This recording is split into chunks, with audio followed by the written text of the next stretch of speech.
55페이지예요. 개별성입니다.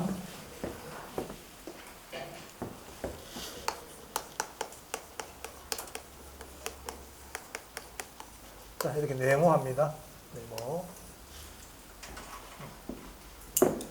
자, 개별성 뜻이 뭐냐? 자, 개라는 게 우리가 각각을 개라 그러죠.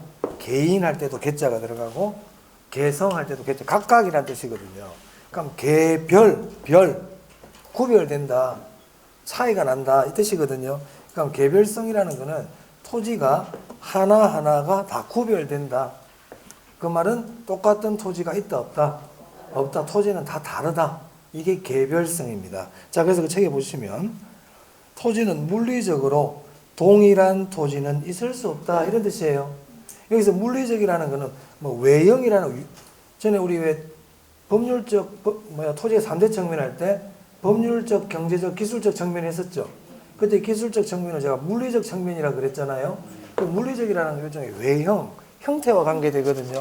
그러니까 물리적으로 똑같은 토지는 있다 없다? 없다. 그걸 개별성이라 그래요.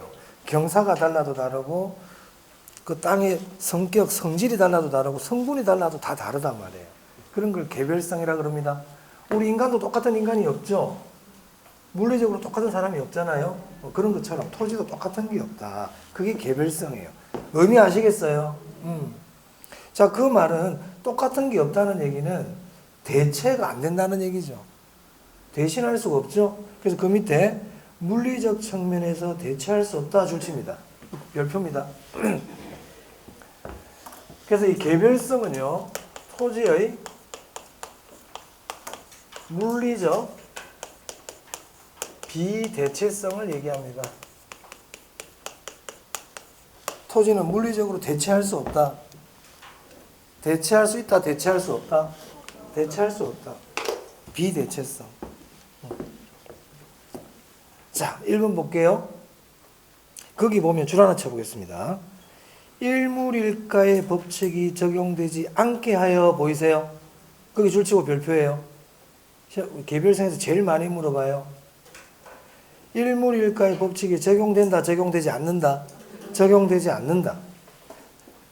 일물일가의 법칙이 뭐냐면 참고로 이럴 필요 없습니다. 일물일가라는 거는요, 동일한 물건에 동일한 가격이 형성되는 게 일물일가인데 토지는 동일한 물건이 없거든요. 그렇기 때문에 일물일가 자체가 성립할 수 없어요. 그래서 일물일가의 법칙이 적용되지 않는다 그러면 개별성이에요. 일물일가의 법칙이 적용되지 않는다 그러면 개별성이에요. 자, 그리고 그 밑에 보시면 토지시장에서 상품 간 대체관계가 제약된다 보이세요? 대체관계 제약 밑줄. 조금 전에 제가 개별성은 대체가 안 되는 거라 그랬죠. 대체관계가 제약된다 이 말 딱 나오면 개별성이구나. 자, 그 다음 2번으로 가볼게요. 2번으로 가보시면 개별화, 구체화, 독점화라는 말 보이세요? 그 독점화 동그라미하고 별표하세요. 똑같은 게 하나도 없기 때문에 독점이 됩니다. 독점. 대체가 안 되니까 독점이 된다고요. 독점. 자, 그리고 3번입니다. 똑같은 게 하나도 없으니까 표준이라는 걸 만들기가 쉬울까요? 어려울까요? 어렵죠. 그래서 표준이라는 게 어려워요. 표준지 선정이 곤란해요. 표준지 선정이 곤란해요. 곤란 동그라미. 표준이 어렵다 이 말입니다. 표준화 시키기가 어려워요. 자, 그리고 비교가 어려워요.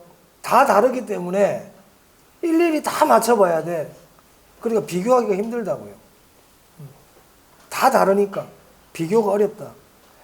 또 다 다르니까 공통의 원리나 이론 도출이 어려워요. 공통점이 없기 때문에 어떤 원리나 이론을 만들어내기가 어려워요. 곤란, 어렵다. 독점화가 어렵다, 독점화가 된다. 독점화가 된다고 주의해라. 독점화가 어렵다 그러면 안 된다고요. 독점화가 된다고요. 하지만 표준화 어렵다, 비교 어렵다, 원리 이론 어렵다. 독점화가 어렵다 그러면 안 됩니다. 독점화가 어렵다 그러면 안 돼요. 자, 그리고 그 밑에 4번. 거래의 비공개성 밑줄, 부동산 상품의 비표준화 밑줄, 시장의 비조직화 밑줄. 자, 그리고 비공개성 괄호 딱 하시고요. 비표준화 괄호 딱 하고요. 비조직화 괄호 하세요. 자, 줄이면 비공개, 비표준, 비조직입니다. 이거 뭐와 관계 있다? 개별성과 관계 있다. 자, 똑같은 게 하나도 없기 때문에 그 실제로 거래한 당사자들 외에는 그게 얼마에 거래됐는지 알기가 힘듭니다. 얘기를 안 해주면. 우리가 만약에 지금 마트에 팔고 있는 신라면, 삼양라면 같은 거는 다 똑같죠? 여기 탑마트에서 팔고 있는 삼양라면이나 롯데마트에서 팔고 있는 삼양라면이나 어때요? 같죠? 그래, 그건 가격 자체를 비공개를 할 수가 없어요. 똑같은 물건을 다 팔기 때문에. 그런데 토지는 똑같은 게 있다, 없다? 없다. 그러다 보니까 거래 자체를 비공개를 해버리면 그 가격이 얼마인지를 알 수가 없죠. 맞아요? 비공개성, 개별성과 관계있어요. 그리고 제가 조금 전에 표준화가 어렵다 그랬잖아요. 비표준화. 똑같은 물건이 없기 때문에 조직을 만들 수가 없어요. 판매 조직을 만들 수가 없다고요. 그래서 비조직화. 자, 비공개, 비표준, 비조직 그러면 뭐와 관계 있다? 개별성. 시험에 잘 내요? 잘 냅니다. 넘깁니다. 인접성 나오죠? 인접성이 뭘까요? 토지가 다 연결되어 있다는 거예요. 토지는 다 연결되어 있다.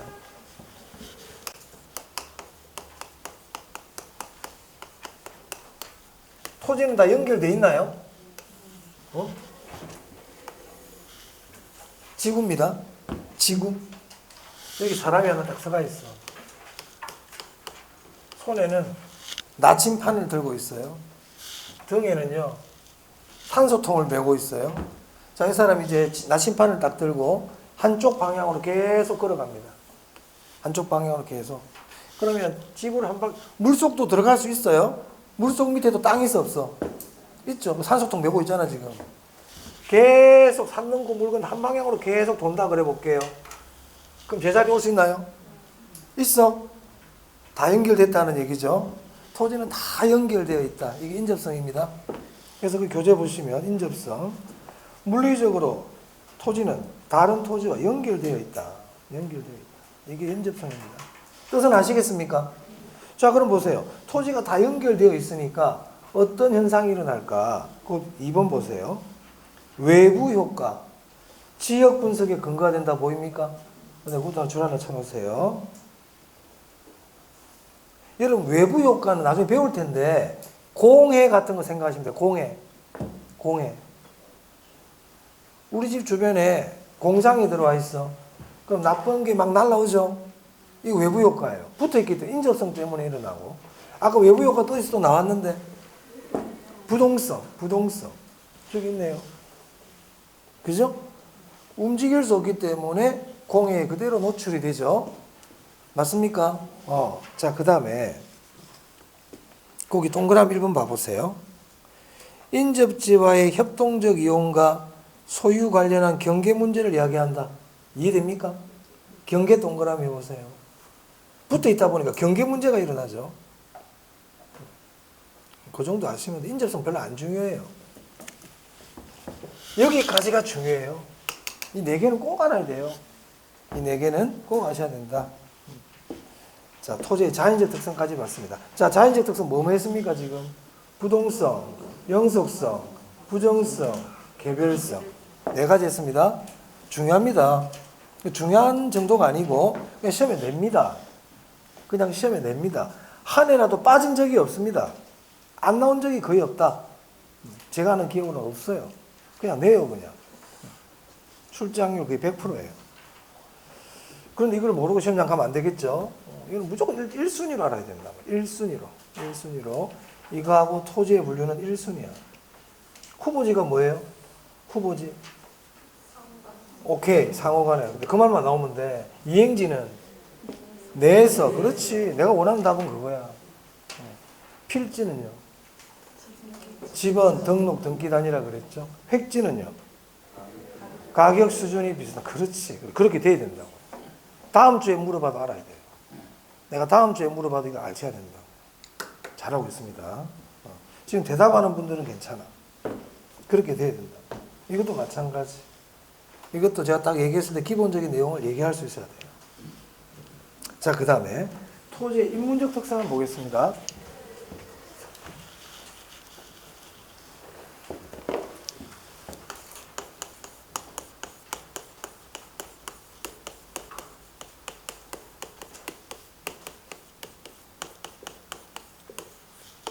토지의 인문적 특성. 자, 인문적 특성은 조금 전에 자연적 특성이었고, 토지의 인문적 특성은 인간에 의해서 만들어진 특성이라 그랬죠. 인위적이란 말이에요. 인간에 의해서 만들어진 특성이야. 그래서 얘는 변해. 토지의 자연적 특성은 변합니까? 안 변합니까? 안 변하죠. 불변이잖아요. 얘는 변한다고요. 상대적이죠. 지난 시간에 이거 적어드렸습니다. 자, 그럼 토지의 인문적 특성은 인간에 의해서 생기는 특성이란 말이에요. 그러니까 그 종류가 엄청나게 많아요. 인간에 의해서 만들어지니까 그 특성이 얼마나 많겠어요.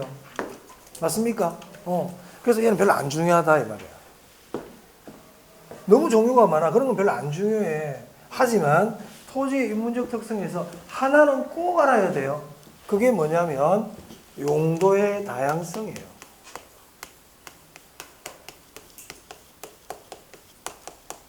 이거는 중요하다는 거지.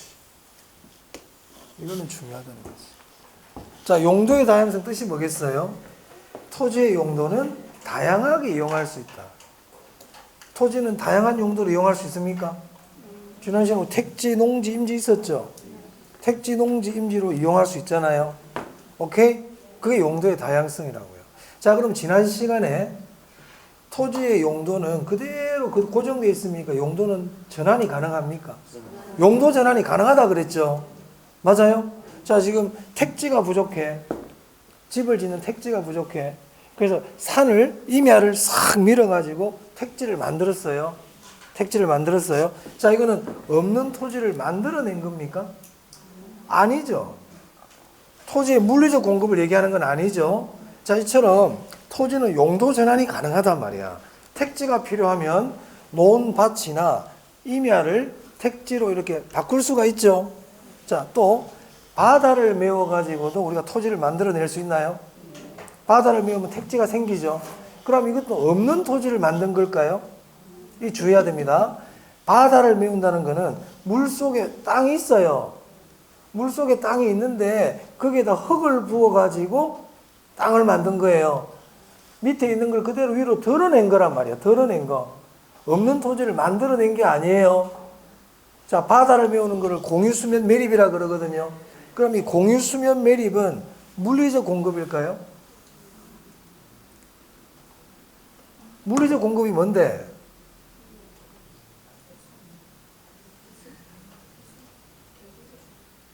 경제적 공급 얘기도 안 했잖아, 지금. 물리적 공급이 뭐예요? 물리적 공급, 아까 얘기했잖아. 없는 걸 만들어내는 게 물리적 공급이라고요. 없는 거를 만들어내는 거. 지금 종이컵 만들어냈어요. 종이컵 만들어냈지? 이런 게 물리적 공급이라고요. 없는 게 딱 만들어졌잖아, 지금. 그죠? 자, 근데 바다를 메워가지고 땅을 만들었다. 땅이 나타났다. 바다를 메워가지고. 이거 물리적 공급이냐, 이 말이에요. 아니라고요. 밑에 원래 있었어요. 원래 있었다고. 여러분 가면 저 서해안에 가면 갯벌이 나타나지, 갯벌. 바닷물 쫙 빠지면. 그거 만들어낸 거야? 물 속에 있는 게 물이 빠지면서 나타난 거잖아요. 그죠? 똑같은 논리로. 바닷물 속에 밑에 흙이 있어. 근데 거기다 부어가지고 흙을 위로 드러낸 것밖에 없지. 없는 걸 만들어낸 게 아니죠. 자, 무슨 말 하고 싶으냐? 공유수면 매립은 토지의 물리적 공급이다. 토지의 물리적 공급이 아니다. 아니다. 자, 그럼 앞에 한번 볼게요. 54페이지입니다. 54페이지. 부정성. 양가로 3번의 부정성. 자, 둘째 줄. 줄 한번 쳐볼게요. 공유수면 매립이나 산지개간을 통해 택지를 조성하는 것은 딱 줄 치세요. 토지의 물리적 공급이다. 토지의 물리적 공급을 의미하는 것이 아니다. 토지의 물리적 공급을 의미하는 게 아니라고요. 아니라고요? 그럼 이걸 우리가 뭐라고 부르느냐? 그 밑에 줄칩니다. 용도 전환을 통한 경제적 공급으로 파악해야 된다. 줄쳐야 돼요. 그럼 이처럼 공유 수면을 매립한다든지 산이나 논밭을 택지로 만드는 거 있죠. 이런 걸 우리는 뭐라고 부르냐면 경제적 공급이라 그래요. 오케이? 자, 봐보세요. 자, 대한민국 국토가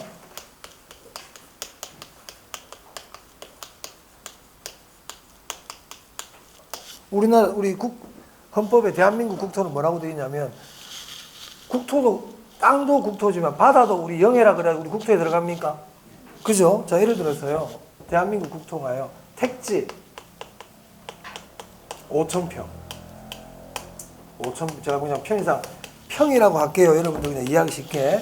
농지 10,000평. 임지 5,000평. 바다, 제가 그냥 편하게 바다라 그럴게요. 영해. 바다가 만약에 10,000평이다. 그럼 대한민국 영토가 지금 몇 평입니까? 30,000평이죠. 맞아요? 30,000평이죠. 자, 그런데 택지가 부족해. 택지가 부족하다고. 사람들이 집을 짓고 공장을 짓고 상가를 지으려고 그러니까 택지가 부족하더란 말입니다. 자, 그래서 농지를 5,000평을 용도 전환을 해버렸어요. 바다를 5,000평 메웠어요. 그래서 택지를 만들었어요. 그럼 택지가 몇 평이 되죠? 15,000평이 되겠죠? 맞습니까? 그럼 농지는 몇 평이 됩니까? 임지는 그대로 5,000평이 될 거고 바다의 면적은 5,000이 되겠죠? 맞아요? 이거 다 합치면 몇 평이에요? 30,000평이죠? 순수한 면적은 늘어났습니까? 안 늘어났습니까? 이게 부정성입니다. 토지의 면적은 증가하지 않는다.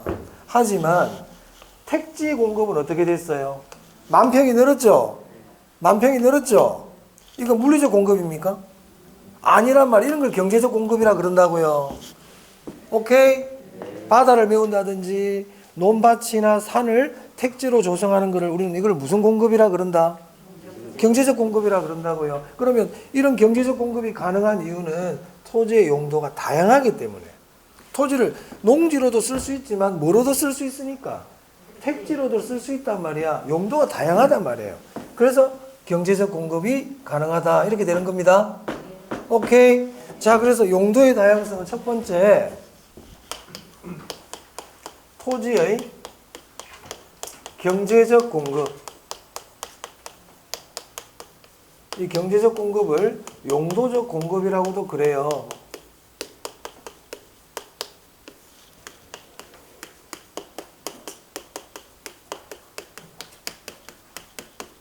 자, 그래서 우리 책에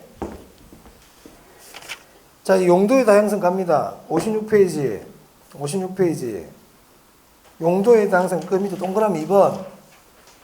토지는 부정성으로 인해 물리적 공급은 가능하다, 불가능하다. 자, 거기 부정성 동그라미, 물리적 공급 불가능 밑줄. 자, 그 다음에 용도의 다양성 동그라미 하시든 괄호 하시든 하고요. 경제적 공급을 늘릴 수 있다. 중요한 내용입니다. 자, 정리한다. 토지의 물리적 공급은 가능하다, 불가능하다? 불가능하다. 부정성으로 인해서. 자, 토지의 경제적 공급은 가능하다, 불가능하다? 가능하다. 뭐 때문에? 용도의 다양성 때문에. 자, 그래서 여기 이 경제적 공급, 용도적 공급이 뭐냐면 공유 수면 매립이라든지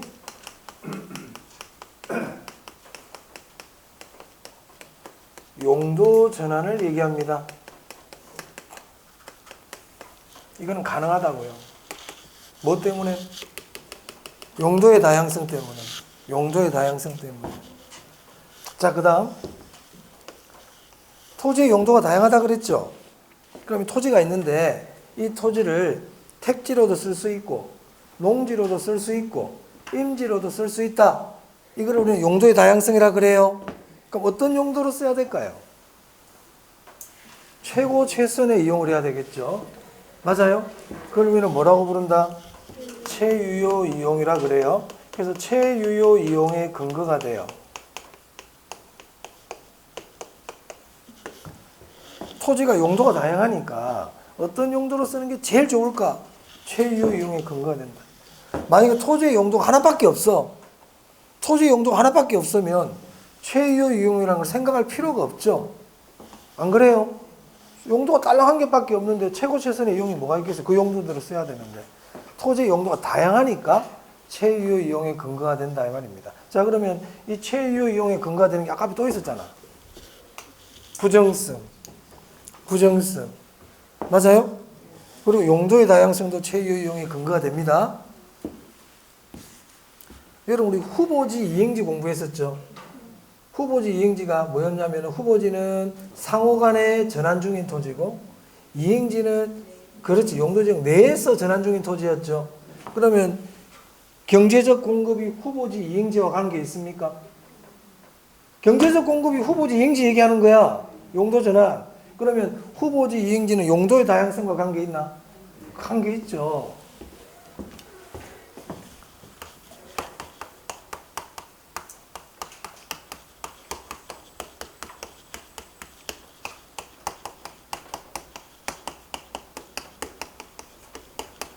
무슨 말을 내가 하려고 그러느냐?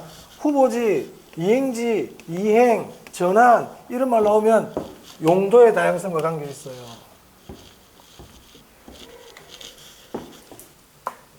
네? 여러분 이런 걸 공부할 때는 이렇게 기억하는 게 좋아. 자, 방이 지금 1, 2, 3, 4, 5개 있어. 자연적 특성 방 4개야. 그럼 부동성이라는 방에 들어가면 저런 애들이 있다고요. 부동성 방에 가면 저런 애들이 있다고요. 자, 부동성이라는 말이 나왔는데 일물일가가 성립하지 않는다 그러면 될까요? 안 되겠지. 일물일가는 개별성 방에 있다니까. 개별성이라는 방에 들어가 일물일가가 있지 부동성 방에는 일물일가가 없어요. 자, 부정성으로 인하여 토지의 임대차 시장이 발달한다. 자, 임대차 시장 무슨 방에 있다 지금? 영속성이라는 방에 있습니다. 오케이? 시험 그렇게 낸다고요. 자, 그러면 제가 질문을 해볼게요 이제. 여기다 해볼까?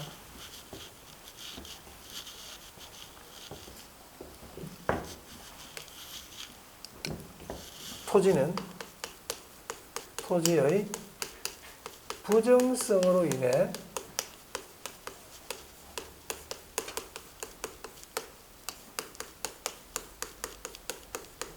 경제적 공급이 가능하다.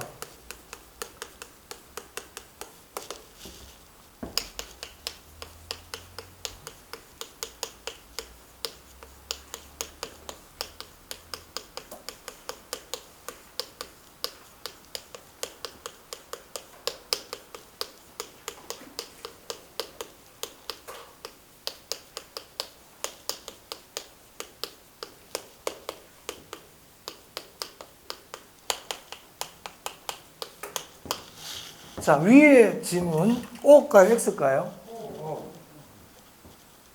그럼 밑에 것도 O겠네. 위에 게 왜 O입니까? 응? 위에 게 왜 O예요? 경제적 공급이 가능하니까 O입니까? 어? 그래, 용도 전환이 가능한 경제적 공급 이게 맞으니까 O라는 얘기예요. 맞아요? 자, 그럼 우리가 제주도에 가면 한라산이 있나요? 제주도에 한라산이 있지. 그럼 제 말이 맞는지 보세요. 자, 대한민국의 북쪽으로 가면 한라산이 있는데, 제주도가 있는데, 제주도에는 한라산이 있다. 이 말 맞아요? 틀려요?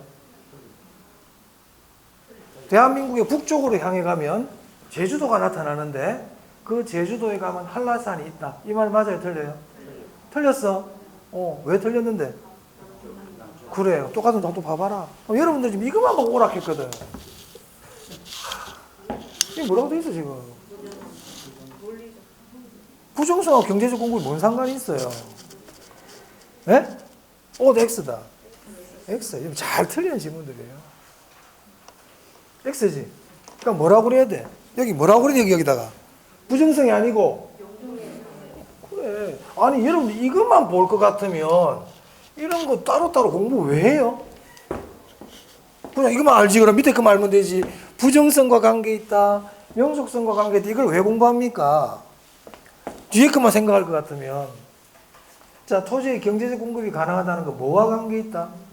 용도의 다양성과 관계 있죠. 그래서 토지는 용도의 다양성으로 인해서 경제적 공급이 가능하다 그래야지. 그래야 O잖아요. X예요. 그럼 밑에 거는요? O면 X입니까? X죠. 토지의 물리적 공급이 불가능한 건 뭐와 관계 있어요?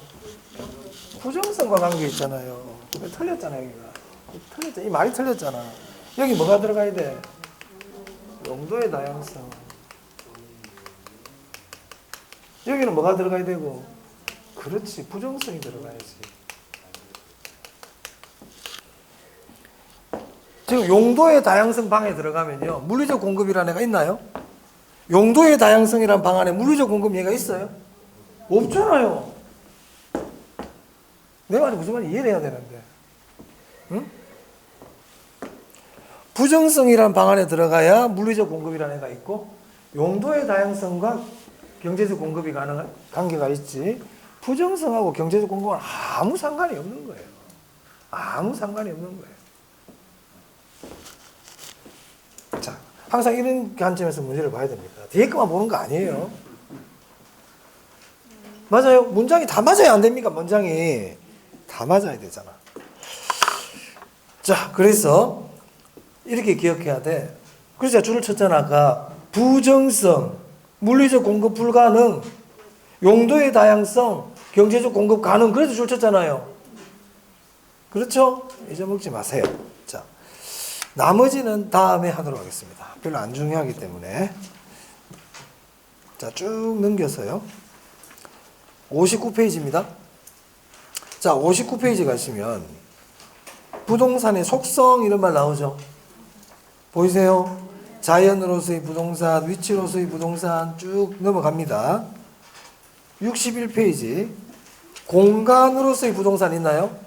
네, 여기 한번 볼게요.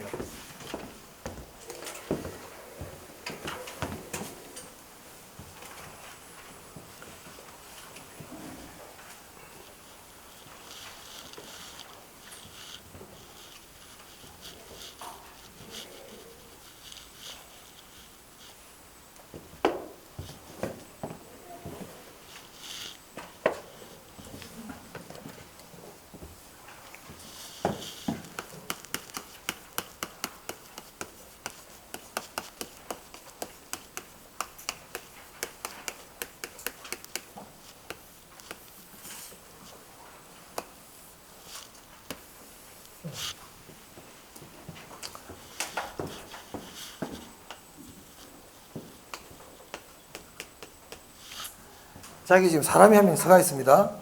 자, 이 사람, 이 토지의 소유자입니다. 토지 소유자다.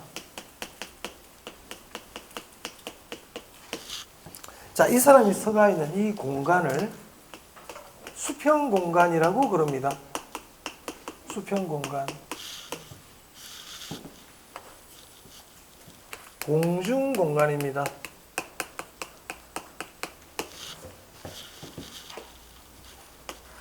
땅속이죠. 지중 공간이라 그래요. 그래서 우리가 공간은 크게 3차원으로 이루어져 있어요. 공중, 수평, 지중. 땅속.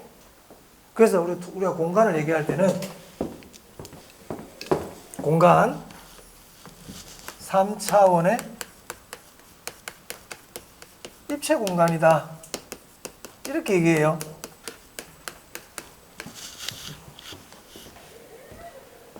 그럼 제가 여기서 공간에서 지금도 여러분들이 무슨 말씀을 드릴 텐데 여기서 말하는 것들 중에 어떤 게 중요한지 포인트를 딱 정확히 알고 수업을 들어야 돼요. 포인트가 뭔지 알고 수업에 들어야 된다고. 제가 좀 이따 얘기 드리겠지만 먼저 결론을 얘기하면 자, 땅 주인이 이제 서가 있죠. 자, 그럼 이 사람은 이 수평 공간만 이용할 수 있을까요? 이 공중과 땅속도 이용할 수 있을까요? 이용할 수 있나요? 그래, 이용할 수 있다. 자, 첫 번째 기억해라 이 말이야. 토지 소유자는 자기가 써가 있는 이 공간만 이용하는 게 아니고 공중과 땅속도 이용할 수 있다. 그런 권리가 있다고요. 오케이? 자, 그러면 공중 공간 같으면 하늘 끝까지, 우주 끝까지 이용할 수 있을까요? 일정한 범위가 있을까요? 일정한 범위가 있다. 자, 땅속 같으면 땅속 지구 중심부까지 권리가 있을까요? 일정한 범위까지만 있을까요? 당연한 얘기야. 자, 그래서 첫 번째, 토지 소유자는 정당한 이익의 범위 내에서 이 토지 소유자의 권리가 상하에 미칩니다. 위와 아래에 대한 권리가 있다고요. 아시겠죠? 자, 그래서 우리 교재 한번 보세요. 61페이지. 자, 그 공간으로서의 부동산 양가로 1번에 부동산은 출치입니다. 수평 공간, 공중 공간, 지중 공간, 입체 공간, 3차원 공간 밑줄 치세요. 그래서 우리가 공간을 얘기할 때는 3차원의 입체 공간을 의미합니다. 수평, 공중, 지중. 됐어요? 자, 그럼 이러한 공간은 잠시 있다가 없어집니까? 영원히 계속됩니까? 그래서 이 양가로 이번에 영속성 동그라미 하세요. 영속성. 자, 됐습니다. 넘깁니다. 자, 거기 양가로 1번에 의라고 있죠. 보이세요? 자, 1번 민법 밑줄. 민법. 자, 줄 쳐볼게요. 토지의 소유권은 정당한 이익이 있는 범위 내에서 밑줄 토지의 상하에 미친다. 제가 조금 전에 말씀드렸죠. 이 땅 주인에 대한 소유권은 수평 공간뿐만 아니라 위, 아래에 다 미친다고요. 근데 그걸 무한정 인정해 주는 게 아니고 어떤 이익의 범위 내에서만 인정해 준다 이 말이야. 맞아요? 무한정 인정하는 게 아니라고요. 그래서 그 밑에 보시면 동그라미 2번입니다. 그럼 우리 민법 동그라미 딱 하시고요. 토지의 소유권을 입체적으로 규정하고 있습니까? 위아래 다 규정하는 게 입체적이죠. 입체적 규정 밑줄. 입체적 규정 밑줄. 자, 그런데 위아래를 정해놨는데 위로 몇 미터, 아래로 몇 미터 이렇게 구체적으로 정해놓습니까? 아니죠. 그래서 거기 보니까 구체적 범위가 규정되어 있는 것은 아니다 밑줄. 그럼 구체적인 범위가 정해진 게 아니라는 말은 구체적의 반대가 뭐라고 그랬더라? 추상적. 그럼 우리 민법의 소유권의 범위는 구체적이다, 추상적이다? 추상적이란 말이야. 우리 민법에서의 소유권의 범위는 추상적이다. 그럼 추상적이다 보니까 분쟁이 많이 일어날 수 있겠네. 분쟁이 일어날 수 있죠. 그래서 주로 법원 판단에 의존해요. 그래서 그 밑에 보니까 자, 읽어볼게요. 토지 소유권이 인정되는 정당한 이익의 범위는 사회적 통념으로 결정되며 구체적 범위 해석에 관해서는 어떻게 된다고요? 그 줄치세요. 법원의 판단에 의존. 그래서 제가 줄친 것만 읽어보면 이렇게 되겠네요. 민법 줄쳤잖아요. 입체적으로 규정하고 있으나 입체적 규정이다. 하지만 제가 구체적이지 않다고 그랬지. 그 밑에 구체적 범위가 규정되어 있는 것은 아니다. 제가 지금 줄쳐드린 것만 읽고 있습니다. 그래서 그 밑에 법원의 판단에 의존한다. 여러분 책에 집에서 복습할 때는 줄친 부분을 읽으면서 복습하시면 돼요. 줄친 부분을 읽으면서. 됐습니까? 자, 그래서요. 다시. 자, 여기서 이제 공부하는 포인트가 뭐냐. 우리 공간은 크게 세 개로 나눈다. 공중공간, 수평공간, 지중공간, 공간 세 개로 나눈다. 그럼 토지 소유자의 권리는, 소유권은 공중과 땅속에도 미치는데 그 범위가 무한정인 것은 아니다. 제한되어 있다. 그런데 이 제한된 범위가 우리 민법에 소유권의 범위가 나와 있습니까? 아니, 소유권의 범위에 대한 얘기는 나와요? 왜 아니라고 조금 전에 민법 211에 있다고 그랬잖아. 구체적으로는 아니지만 나와 있잖아요. 제 말이 맞으면 우리 민법에는 토지 소유권에 대한 규정이 없다. OX. 우리 민법에는 토지 소유권 범위에 대한 규정이 없다. 있다. X 있다. 하지만 그게 구체적이다, 추상적이다. 실컷 읽었잖아. 지금 조금 전에 민법이라고 하고 지금 토지 소유권이 지금 정당이 범위에 있다고 읽어놓고 없다 그러면 어떡해. 정신 차려 수업을 들어야 돼. 제가 왜 이런 얘기를 하냐면 수업을 들을 때 집중을 해. 이게 지금 뭘 하는지 생각하면서 들으라고요. 멍하게 보고 있으면 왜 저기 무슨 글로리인가 뭐 넷플릭스 하대. 내가 잠시 봤는데 보면서 있잖아. 아 머리는 딴 데가 있어. 보고 눈은 보고 있어. 보는 겁니까 이거? 내용 아무것도 모르잖아요. 그죠? 우리 집사람한테 드라마를 보잖아. 예를 들어서요. 딴짓 하는 거야. 그럼 자꾸 나한테 물어봐. 조금 전에 뭐지 됐냐고. 야 TV 봐라 TV. 안 그러면 끄든지. 끄든지 그러면 집중 안 하고 있죠. 저는 화나요 그런 거 보면. 안 하든지. 자꾸 물어봐. 나도 집중이 안 되게. 드라마를 보려면 드라마를 보고 안 할 거면 다른 거라고. 내용을 모르잖아요. 강의 그렇게 들으면 안 돼요. 강의 집중을 해야 됩니다. 그러면 여러분들이 집중이나 스킬을 모르거든. 집중하고 있는데 선생님 그럴 수 있겠죠. 저 집중하고 있어요. 맞아. 자, 집중은 이런 게 집중이야. 지금 내가 무엇을 하고 있는지 자꾸 물어봐야 돼. 응? 내가 지금 어디를 공부하고 있지? 스스로에게 자꾸 질문을 해야 돼요. 아, 지금 나는 공간에 대한 공부를 하고 있구나. 이 공간에 대한 공부에서는 아, 이게 지금 얘기하고 있구나. 이걸 자꾸 자기 자신에게 되뇌어야 됩니다. 그게 이 수업을 온전하게 집중하고 있는 수업인 거예요. 오케이? 자, 우리가 보다가 아, 이 부분 다시 보고 싶어. 그럼 어떻게? 딱 수동하지? 동영상을 우리가 컴퓨터로 들을 때 중요한 부분 딱 수동할 수 있잖아요. 맞아요? 그럼 우리 실강은 수동이 안 되죠? 그지? 하지만 제가 필기할 때 조금 제가 여유를 일부러 제가 적고 막 얘기할 때 그때 한 번씩 되뇌란 말이야. 아, 지금 이거 하고 있구나. 그렇게 해야 됩니다. 안 그러면 쭉 들어버리잖아. 지나가면 뭐 했지? 이렇게 돼버려요. 자, 다시. 공간으로서의 부동산에서 뭘 공부하느냐? 토지 소유권의 범위는 공중과, 그렇지. 땅속, 수평 공간을 다 포함한다. 이 말이야. 그럼 이거는요, 입체적으로 토지 소유권을 보고 있는 거죠. 그럼 우리 민법에는 이 토지 소유권의 범위에 대한 규정이 있느냐 없느냐? 있다. 정당한 이익의 범위 내에서 상하에 미친다고 그랬죠. 맞아요? 그러면은 위와 아래의 범위가 구체적이다 추상적이다? 정확하게 구체적으로 명시하고 있지는 않단 말이야. 그러다 보니까 분쟁이 생기면 법원에 가가지고 판사에게 판단에 의존한다. 이런 뜻입니다. 오케이? 네, 그런 의미예요. 그런 의미. 자, 그럼 지금 뭘 하겠어요, 제가?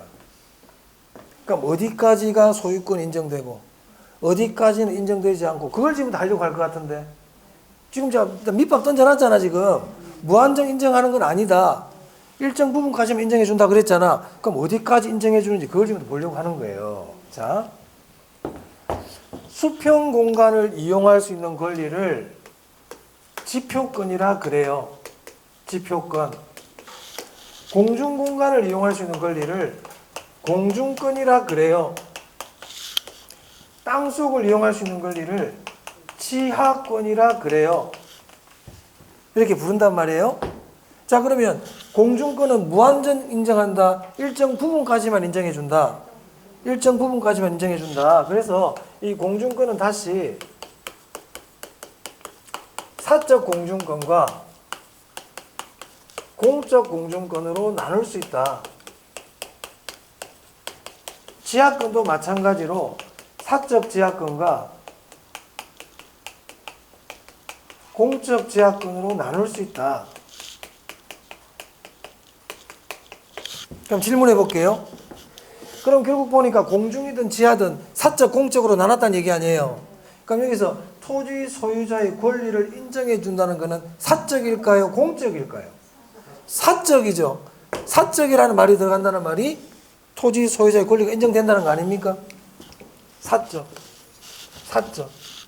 개인적이라는 얘기니까 토지 소유자의 권리가 인정되죠. 그러면 공적 공중권은 토지 소유자의 권리가 인정될까 안 될까?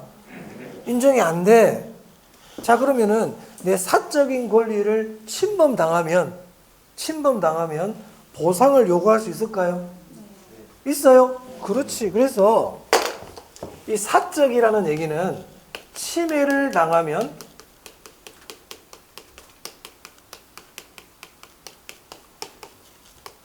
보상을 요구할 수 있어요.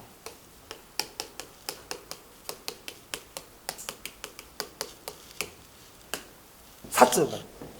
그럼 공적은 침해를 당해도 보상을 요구할 수 있다 없다? 없다 이 말이죠. 그러면 사적 공정권의 대표적인 게 뭐냐면요. 1조건이에요. 조망권.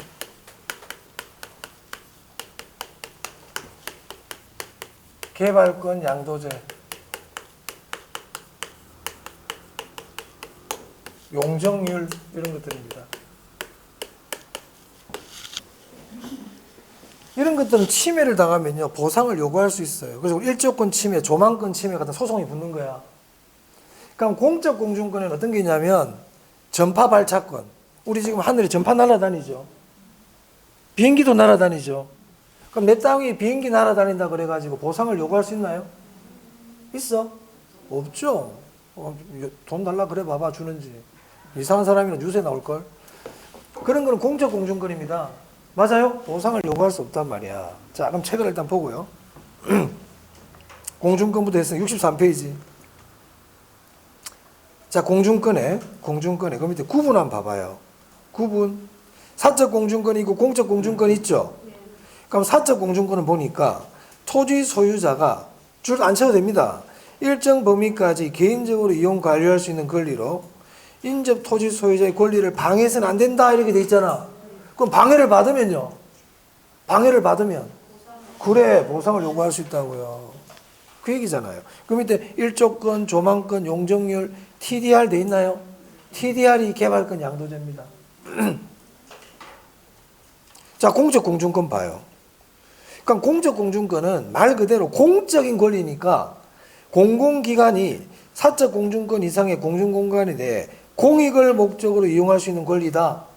그러니까 보상을 요구할 수 있다 없다. 대표적인 게 항공권, 전파권 이렇게 된다 이 말이에요. 이해됐습니까? 자, 그럼 지하권도 마찬가지로 개인의 권리가 보장이 되는 사적 지하권이 있고 공익을 위한 거기 때문에 개인의 권리를 주장할 수 없는 공적 지하권이 있다 이 말이에요. 자, 위에 지하권 한번 봐보세요. 자, 거기 범위에 봅니다. 기업 지하수 줄칩니다. 지하수는요 사적 소유권의 범위에 속합니다. 그래서 사적 지하권의 대표적인 게 지하수입니다. 지하수는 토지 주인이 이용할 수 있어요. 이용할 수 있다고. 안반, 돌, 자갈 이런 거 내 땅 밑에 있는 돌, 자갈 내가 쓸 수 있습니다. 그죠? 자, 그런데 주의할 게 있어요. 거기 니은별표예요. 니은별표. 줄 칠게요. 미채굴 광물 줄 치고요. 포함되지 않는다. 토지 소유권의 범위에 포함이 안 돼요. 토지 소유권의 범위에 포함되지 않는다 줄 칩니다. 이 말은 미채굴 광물은 땅 주인 거다, 땅 주인 게 아니다. 아니에요. 중요해요, 이거. 사적 지하권의 미채굴 광물은 포함이 된다, 포함이 되지 않는다. 포함이 안 됩니다. 만약에 내 땅 밑에, 내 땅인데 밑에 금이 있어요, 금이 내 땅을 샀는데 밤에 내가 심심해가지고 땅을 좀 파봤는데 잠이 안 와가지고 땅을 봤더니 금이 막 나오는 거예요, 내 땅에서. 꿈만 같은 일이 나오고 있어. 그럼 그 금 내 거다, 내 게 아니다. 내 거 아니라고요. 그럼 어떻게 해야 돼? 살짝 파가지고 동네 주민들은 소문내면 돼, 안 돼? 안 돼. 절대 소문내면 안 돼요. 이제 배웠잖아. 소문내면 안 된다. 그럼 살짝 들어가지고 남편한테도 얘기하면 안 돼. 남편이 동네방네 다 떠들고 다녀. 혼자 그냥. 남자분도 마찬가지야. 남자분이 했잖아. 와이프한테 절대 얘기하면 안 돼. 와이프 온 동네방네 다 떠들고 다녀. 한 10년 지나고 20년 지나서 그때 살짝 얘기하든지. 안 그러면 절대 비밀이어야 된단 말이야. 아시겠죠? 그래서 거기 보시면 석탄, 석유 같은 이런 게 있어도 안 된다 이 말이야. 우리나라는 인정을 안 해줘. 참고로 미국은요. 내 땅을 팠는데 석유가 나오죠? 그럼 땅 주인 거예요. 왜냐하면 우리나라는 토지 소유자에게 개발권을 인정하지 않거든요. 저절로 인정되지 않아요. 여러분 참고로 여러분 민법 시간에 나중에 소유권에 대해서 공부를 하거든요. 소유권. 우리가 소유권이라는 건 뭐냐면 만약 토지 소유권이다. 토지의 소유권이라는 거는 그 토지를 사용하고요. 그 토지를 이용해서 내가 수익을 내고요. 처분할 수 있는 권리를 얘기하거든요. 이게 우리 민법의 세 가지 권리입니다. 소유권이라는 거는 사용, 수익, 처분할 수 있는 권리입니다. 자, 그런데 여기 개발이라는 게 있거든. 개발권. 네? 우리 민법에서는 토지 소유권에 개발권은 안 들어가요. 그럼 개발하려면 어떻게 해야 돼요? 허가 받아야 돼요. 그럼 내가 이 토지를 가지고 수익 내고 사용하는 데 있어서 크게 허가 안 받아도 되거든. 근데 토지를 개발할 때는 허가를 받고 해야 돼. 그럼 내 땅 밑에 석유, 금, 은이 묻어 있잖아요. 그럼 내가 국가에다가 광업권을 신청해가지고 광업권이라는 걸 허가를 받아가지고 개발해야만이 내게 될 수 있어요. 무슨 말 알겠습니까? 근데 미국은 토지 소유자에게 이 개발권이라는 게 부여가 된단 말이야. 그러니까 땅 주인은 그걸 개발해가 짓게 될 수 있어요. 우리나라 좀 개념이 다릅니다. 그럼 우리나라는 자, 요거 좀 나온 김에 개발권 양도제 보세요. 그럼 개발권 양도제는 뭐냐면 토지 소유권 이렇게 네 가지가 있다. 근데 이 개발권만 별도로 양도하는 게 개발권 양도제예요. 개발권만 별도로 팔아버린단 말이에요. 그럼 우리나라는 토지 소유자에게 개발권이 있어 없어? 없다고 그랬지. 그럼 우리나라는 개발권 양도제라는 게 있을까? 조금 전에 우리나라는 어떻게 돼요? 우리나라는 개발권 양도제가 없단 말이야. 이게 미국에서 하는 제도예요. 그래서 우리나라는 개발권 양도제라는 게 없습니다.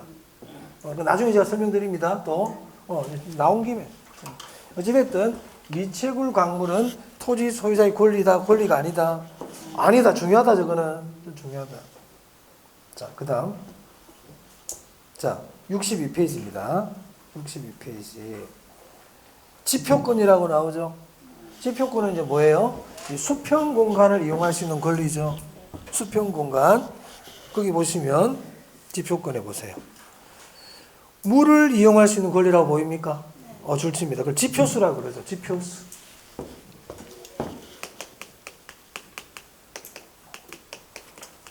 강물이라 생각하시면 돼요. 강물. 하천. 그걸 우리가 물을 이용할 수 있는 권리를 다른 말로 용수권이라 그래요. 그 밑에 보충 한번 봐보세요. 보충해 보니까 물에 관한 권리라고 나 보입니까?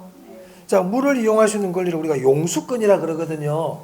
자, 거기 1번 보세요. 유역주의라고 보이세요? 줄칩니다. 옆에다 적으세요. 옆에 있네. 우리나라 밑줄. 우리나라 민법은요, 유역주의를 채택하고 있어요. 유역주의가 뭐냐면, 그 물 주변에 있는 사람들은 마음대로 그 물을 쓸 수 있는 거예요. 자, 태화강 물이다.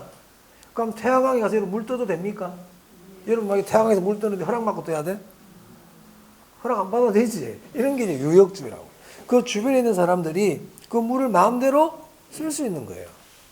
우리 예전에 우리 조상들 동네 하천물이 있으면 마음대로 길어서 빨래다고도 하잖아. 그런 게 유역주의라고. 자, 그런데 그럼 이제 선용주의라고 보이나요? 선용주의는 말 그대로 먼저 온 사람이 그 물을 쓸 수 있는 거예요. 주인이 된다 이 말이야. 우리나라는 무슨 주의다? 참고를 하나 두시면 돼요. 우리 예전에 마을에서 동네에 우물이라고 있죠. 우물을 팠다 해보자. 그럼 그 우물 주인이 따로 있어요. 동네 사람도 같이 써요. 그런 게 일종의 유역주의. 같이 쓰는 거야. 물을 골고루 그냥 같이 쓰는 거야. 그래서 선용주의는 어떤 사람이 우물을 팠잖아. 그럼 그 우물 주인이 있다고요. 여러분 예전에 우리 고대 성서 영화 같은 데 보면 우물 같은 거 나오죠. 그 우물 주인이 있어요.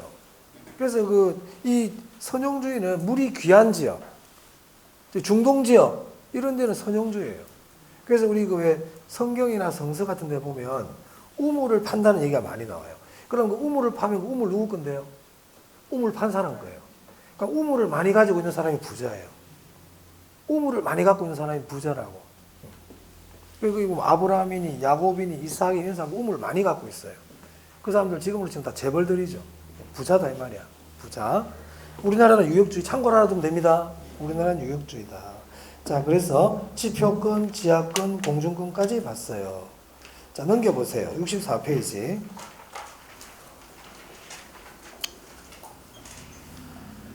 자, 거기 동그라미 4번에 니은입니다. 니은. 그 별표 할게요. 자, 줄 쳐볼게요. 개발권 양도제, 용적률 인센티브제, 줄 칩니다. 얘들은요, 공중하고만 관계 있어요. 공중하고만 관계 있어요. 공중하고만 관계 있어요. 자, 근데 참고로, 여러분, 지상권이라고 있거든요. 또는 구분지상권이라고 있어요. 이 지상권과 구분지상권은 공중, 지하와 다 관계 있어요. 지상권은 공중하고만 관계 있는 거 아닙니다. 이름이 좀 지상되어 있기 때문에 공중 느낌이 나지만 땅속도 관계 있어요. 그럼 아까 제가 공중공간 활용 제도에는 공중공간의 활용 제도에는 개발권 양도제, 용적률 인센티브제, 지상권 들어가면 된다 안 된다? 지상권은 공중만 해당되는 게 아니고 땅속도 해당됩니다. 여러분 지하상가 아세요? 그 지상권이에요. 지하상가. 지하의 일정 부분에 대해서 권리가 있다 이 말이지. 그래서 지상권, 구분지상권은 공중하고도 관계 있고 뭐하고도 관계 있다? 그럼 만약에 다음 중 공중공간과 관련 있는 걸 찾아라. 공중공간하고만 관계 있는 걸 찾아라 그랬는데 지상권 그러면 되겠습니까? 안 된다 이 말이야. 그러면 공중하고만 관계되는 건 뭔데요? 개발권, 양도제, 용적률, 인센티브제. 얘는 공중하고만 관계 있다고. 공중하고만. 그거 좀 주의해 주시면 되겠습니다. 자, 그 다음 개발권 양도제도까지만 설명드리고 좀 쉴게요. 어차피 중간에 끊기가 어려우니까. 제가 가능하면 1, 2월 달에 가능하면 중요한 건 제가 얘기를 해드리려고 그러거든요.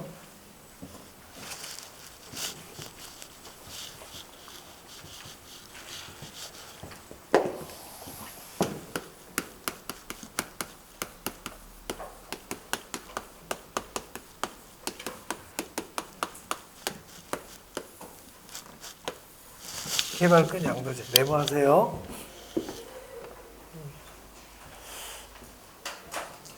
일단 이 개발권 양도제는 뜻을 아는 게 중요해요. 시험 어렵게 안 내거든 우리 시험. 우리 시험 어렵게 안 내. 그럼 이름부터 한번 봐봐요.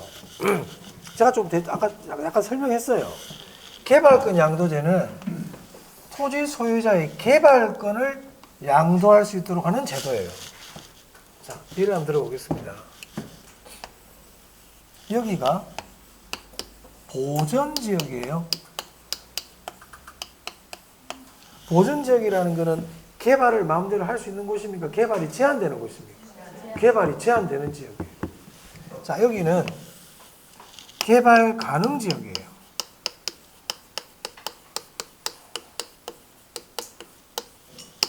개발을 할 수 있는 곳이란 말이에요. 그럼 이 보전지역은 토지에 건물을 지을 때 한 이 정도밖에 못 지어. 이 정도밖에 못 짓는다고. 보전을 해야 되기 때문에. 우리 경주 같은 데 가면 고층 건물 못 짓습니다. 그죠? 경주에 가면은 저기 뭐 황리단 길이가 경리단 길이가. 그거 가면 고층 건물 없어요. 2층, 3층 이 정도밖에 없거든요. 보전지역이라서 그래. 자, 그런데 개발 가능 지역은 높이 올릴 수 있다는 얘기예요, 이렇게. 자, 그럼 봅니다. 그럼 보전지역의 토지 소유자는 개발 가능 지역의 토지 소유자에 비해서 이 공중 공간에 대한 손실을 보고 있습니까? 손실을 보고 있잖아요. 이만큼 손해보고 있잖아요. 억울해 안 억울해? 억울하지. 국가가 규제를 하는 바람에 내 소유권에 대한 행사를 못하고 있잖아요. 맞습니까? 그래서 이 개발권 양도제는 이 부분에 대한 보상을 해주는 거예요. 땅소가 관계 있는 게 아니고 공중권 보상이다. 첫 번째. 그래서 아까 개발권 양도제는 공중권이라 그랬잖아. 땅소가 관계 있는 거 아니에요? 지하도 손해보고 있는데 이건 아니라고요? 공중공간. 자, 그럼 이걸 보상을 어떻게 해줄 거냐? 보상을 해주면 어떻게 해줄 거냐?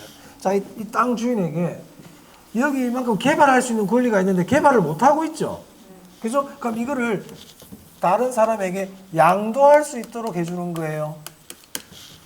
이 개발할 수 있는 권리를 다른 사람한테 팔아버리는 거예요. 그럼 이걸 산 사람은요, 다른 지역에 있는 사람이 이걸 샀어. 개발 가능 지역에 있는 사람이 이걸 샀다고요. 그럼 이 사람은 이만큼 더 올릴 수 있다 이 말입니다. 이게 무슨 제도다?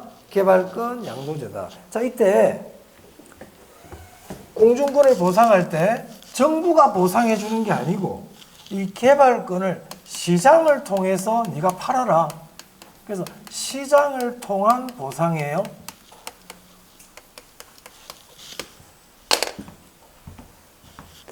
정부에 의한 보상 그러면 안 돼요. 정부의 보상 그러면 안 돼요. 시장기구를 통한 보상입니다. 시장기구를 통한 보상. 하나만 더. 우리나라에서는 한다 안 한다? 안 한다. 우리나라에서는 안 해요. 자, 이 정도만 볼게요. 자, 책 한번 볼까요? 개발권 양도제. 양가로 2번 봅니다. 양가로 2번. 우리나라에서는 아직 구체적으로 시행되고 있지 않다 보이세요? 그 밑줄 치고 별표야. 우리나라에서는 안 해. 중요해요. 우리나라에서는 안 합니다. 자, 거기 오른쪽 동그라미 1번입니다. 별표하세요, 거기. 개발권 양도제의 뜻이에요. 보전지역의 소유권으로부터 개발권을 분리하여, 개발권 분리 밑줄. 개발지역으로 개발권을 양도하는 것이지, 개발권을 양도 밑줄. 이게 개발권 양도제야. 그러니까 개발권 양도제는 시험 이렇게 내거든요. 앞에 무슨 제도는 해놓고 뒤에 딱 봤더니 개발권을 분리하여 개발권을 양도하는 제도다 이렇게 나왔어. 이 제도 이름이 뭐라고요? 개발권 양도제라고요. 근데 앞에 개발권 양도제를 안 그러고 이상한 제도를 적어 놓는다고 그 앞에다가. 자, 개발권 양도제는 뭐라고? 개발권을 분리하여 그 개발권을 양도하는 제도다. 하나도 안 어려운데. 그러니까 개발권 양도제라고요. 개발권을 분리하여 그 개발권을 양도하는 제도를 뭐라고 부르자? 개발권 양도제라고 부릅니다. 자, 그래서 계속 읽어볼게요. 개발지역에 그럼 소유권을 부여하는 제도인가요? 줄 쳐야 돼. 개발지역에 소유권을 부여하는 제도가 아니다. 자, 보세요. 이게 무슨 말이냐면, 야, 네가 이만큼 손해를 보고 있구나. 손해보는 만큼 이 지역에 이만큼 땅으로 줄게. 이만큼 니로 땅을 줄게. 이런 제도는 아니라는 거예요. 이 개발권만 양도할 수 있도록 하는 제도지, 이 손해보는 거를 다른 지역에 소유권을 주겠다는 뜻이 아닙니다. 오케이? 소유권을 부여하는 제도가 아니라고요. 자, 그리고 또 줄 칠게요. 공중권 임대차는 아니다. 보입니까? 공중권을 빌려주고 돈 받고 하는 건 아니라고요. 공중권 양도하는 거라 그랬죠. 양도. 개발권 양도지. 임대차 제도 아니에요. 자, 그 다음 그 밑에 동그라미 2번 별표야. 정부의 직접 보상이 아니라 줄 치고요. 정부의 직접 보상이 아니라 시장기구를 통해 밑줄. 시장기구를 통해서 한다고요. 그럼 이 말은 정부의 재정적 부담이 발생한다. 정부의 재정적 부담이 없다. 없다. 정부의 재정적 부담이 수반되지 않는다. 됐어요? 그럼 요 오른쪽 기출 한번 볼게요.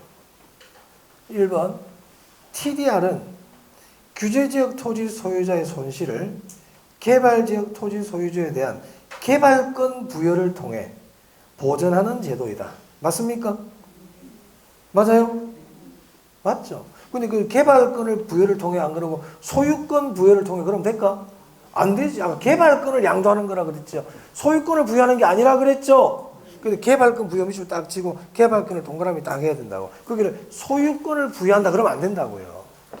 그런 게 포인트라고요. 그런 데가 포인트라고요.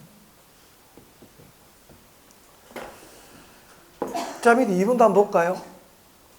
공공이 부담해야 하는 비용을 절감하면서 규제에 따른 손실의 보전이 시장을 통해서 이루어진다는 점에 의의가 있다. 맞습니까?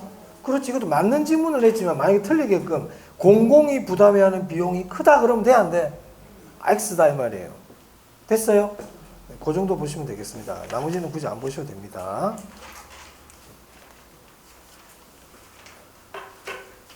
지난주에 67페이지 숙제 내주지 않았나? 안 했습니까? 다음 주부터, 네? 내줬죠? 했어요? 저는 이걸로 하려고 했더니 원장님이 다음 주부터 자료를 좀 내달라 하길래 다음 주에, 이번 주 중에 그 자료가 하나 나갈 겁니다. 그 숙제라 생각하시고 풀어보세요. 풀어보시면 다음 주에 갖고 오세요. 그럼 제가 같이 한번 풀어볼 수 있으면 풀어볼 수 있도록 하겠습니다. 답은 없기 때문에. 여긴 답이 있지만, 여긴 답이 없어. 자, 여기까지 보고 조금 쉬었다가 이제 경제론 하겠습니다. 경제론.